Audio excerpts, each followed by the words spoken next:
మనకి adapter cell అని adapter calibrate అనే ఆప్షన్ వస్తుంది.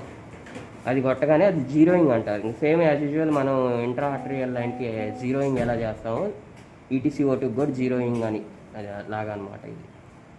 ఇదిగో ఇప్పుడు చూసారా, అది ఆప్షన్ యాక్టివేట్ అయింది. ఎయిర్లో పెట్టాలి. ఇది ఎయిర్లో పెట్టిన తర్వాత క్యాలిబ్రేట్ కొట్టగానే ఇది అడుగుద్ది మన CO2 value stabilized in room ఎయిరా కాదా అని. ఇప్పుడు మనం రూమ్ ఎయిర్లోనే పెట్టాం కాబట్టి ఎస్ అని కొట్టాలి. ఇప్పుడు అది క్యాలిబ్రేషన్ చూసారా, అడాప్టర్ క్యాలిబ్రేషన్ ఇన్ ప్రోగ్రెస్ అని వచ్చింది.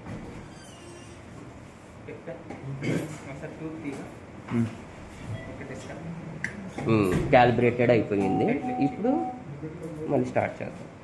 క్యాలిబ్రేషన్ అయిపోయిన తర్వాత మనకి ఇందాక ఇక్కడ జీరో లేదు చూసారా, ఇందాక 3 కానీ 4 కానీ అలా వచ్చాయి, ఇక్కడ ఇప్పుడు 0 వచ్చింది. మళ్ళీ ఈటీసీ-O2 వాల్యూస్ కూడా తగ్గిపోతున్నాయి. ఇందాక 56 అలా వచ్చాయి. సో ఇప్పుడు యాక్యురేట్గా ఈటీసీ-O2 లెవెల్